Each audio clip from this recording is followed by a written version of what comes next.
Welcome to this month in Warhammer Underworlds for July 2020. This is your one-stop shop for everything Warhammer Underworlds related, and once again there's been a lot of news for our favourite competitive arena combat game. As always, each news item will have its own timestamp that can be found in the episode description. Without further ado, let's get on with the show!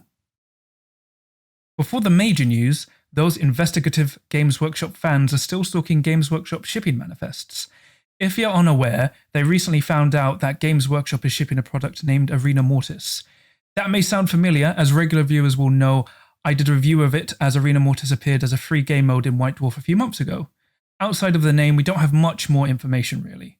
All I can say is feel free to check out my review article from my website in the episode description on the White Dwarf Arena Mortis game mode if you want to know how it works currently.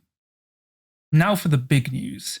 July saw the Warhammer community website drop a new article detailing the roadmap for Warhammer Underworlds content and releases for the rest of 2020. After weeks of nothing and many online fans losing their minds over the feeling Games Workshop had abandoned Warhammer Underworlds despite the latest Forsaken and Restricted list, as well as, the global pandemic affecting everything in the world, Games Workshop dropped a detailed planned release roadmap for our favourite arena combat miniatures game. July sees the release of a free solo play game mode using a Ephemeroid Crusher, although any appropriately sized miniature will do, to battle against a warband of your choice on a single game board. Despite being free and small in scale, this game mode is surprisingly deep, and the Ephemeroid Crusher pilots itself well, as it is effectively a computer-controlled enemy. This game mode is tough, fun, and pretty well thought out. As a side note, if you were intending seeing me doing a playthrough of this game mode, let me know in the comments below and I can see what I can do. Otherwise, you can download it for free via the article on the Warhammer community website. August will see the release of the final Beastgrave warbands, Morgrave's Blade Coven and Morgot's Crushers. These two highly anticipated warbands, clearly delayed by the global pandemic, will finally make their impact in the Beastgrave. It's been a long time coming, but the effect they'll have on the game will be noticeable. Not to mention the final universal cards that they'll come with as well, which will complete the Beastgrave set as a whole. Going on with the roadmap, September takes the slot of the traditional next core set for a new multiplayer expansion. What does it entail? From the artwork, which does look really nice, we can see that there's a Beastgrave leader showdown going on. Is it accurate? Who knows? Well, apart from me. We'll have to wait for September to get the full information, of course, because outside of that, we have nothing else to go on. October will have another free download, but this time for the new multiplayer mode released in September. While it's great to see another free release, the question arises what these fighter cards downloads will entail. The Warhammer community website was vague, but perhaps we'll see updated fighter cards for use in Warhammer Underworlds as a whole, depending on what the September multiplayer game mode brings. November brings another free expansion to Warhammer Underworlds, this time involving health pools for players. It'll be interesting to see what this brings or possibly even signals for the future of the game.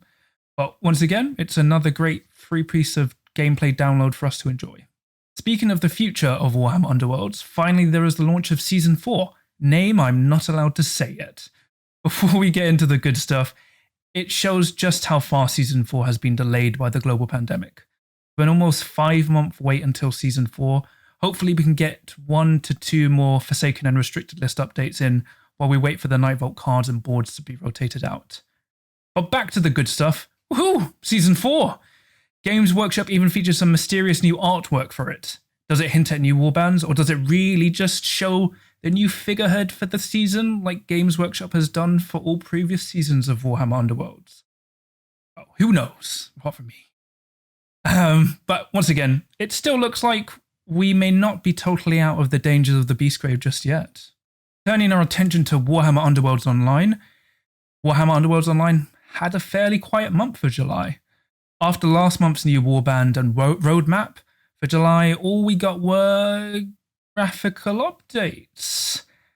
While the developers are busy working away at more content for the game, this is something I guess. The good thing is that you have more choice in what settings you use for Warhammer Underworlds Online, which players with low-end PCs will love. I have to say I'm finally happy I can run the game uncapped and above 60 FPS with more graphical detail because I have a more powerful PC. Another thing added was online reconnection. Another small thing, but it's great as online games had a tendency to drop from time to time as their servers for dedicated play got a bit more unstable. It's a little bit buggy, but it works most of the time and once again is another nice quality of life improvement for the game. One last thing to point out is that one of the monthly patch notes included Beastgrave terminology with scything attacks. Clearly this hints at a shift to the Beastgrave core rules over the current usage of Shadespire and Nightfall rules. Hopefully this doesn't take too long to implement along with some new cards and warbands. While these quality of life updates are nice, this holding pattern can only last so long before more people start leaving Warhammer Underworlds online. Podcast Corner is back for July with a seemingly more quiet month of audio content. Path to Glory have 2 podcasts this month. The first one features an interesting look at the Thorns of the Briar Queen, where their guest compares playing the Thorns of the Briar Queen to being like chess.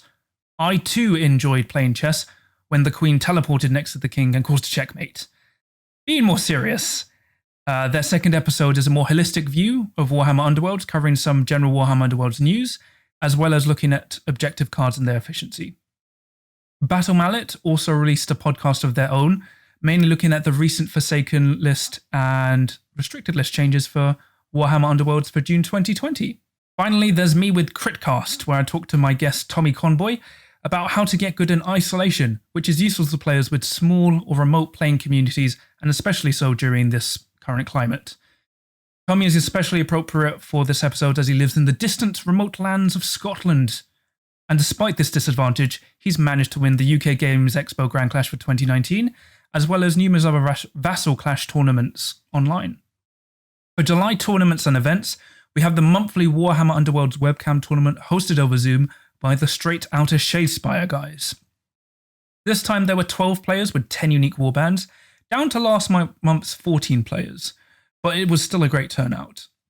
After 4 grueling rounds, Zarbags gets rose to power and beat down all before them in a goblin finale against Ripper's Snarlfangs.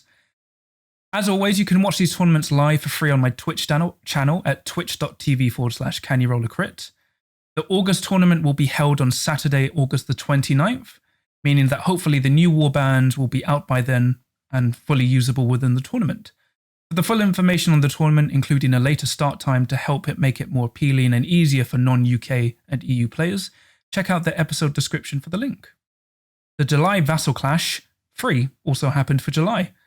Out of the 124 slots, they got 56 players with 44 players on the day due to unfortunate last-minute drops, which is basically equal to their June turnout of 45 players, but still doesn't top their May Clash turnout of 62 players. Despite all of that, it's still an amazing turnout, and it's great to see for an online tournament. This 2-day tournament continued with the top cut mirroring a Grand Clash format on the following day with the top 8, where the Ripper Snarlfangs proved to be triumphant and beat all to become the Grand Champions. There were no tournaments for Warhammer Underworlds online, but the game continues with Path to Glory's monthly gaming league. Players and games are already locked in, so you currently can't join, but it's nice to see Warhammer Underworlds online having some regular gaming content. Finally, we have all my content for July. I've not done as much, but once again, I'm still working despite lockdown and took a mini holiday. Still, I have my earlier mentioned Critcast episode 3, How to Get Good in Isolation, along with a few articles, signal boosting tournaments, and going into a little more detail for my podcast. Twitch still sees me regularly actively streaming games, from webcam games to games with Warhammer Underworlds online. If you're watching my webcam games, I'm using Eyes of the Nine at the moment, as voted for by fans, and also, of course, I'm streaming Warhammer Underworlds tournaments. And then we have my YouTube channel. This time I've dropped several new videos, battle reports from the June webcam tournament, as well as my new YouTube series, Rate My Deck, where I rate the decks of Warhammer Underworlds sent to me by viewers. There'll be more stuff coming, especially as August will be a very busy month for me indeed, as well as the whole of Warhammer Underworlds. Once again, we've had another packed July for Warhammer Underworlds. No new releases, but a concise roadmap is an amazing sign. It helps give clear hope to fans that this game is not forgotten and dead. This also helps people plan out their purchases as well as tournaments, although I'd only recommend playing online.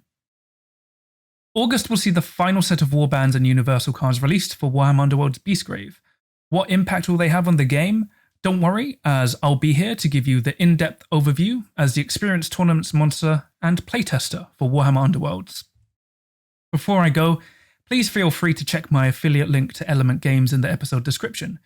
Any purchases you make after clicking through the link will help support myself and the channel to bring you more high-quality content, along with being at no extra cost to yourself, while also granting you a discount of 15 to 25% on all things Warhammer Underworlds and hobby-related as a whole.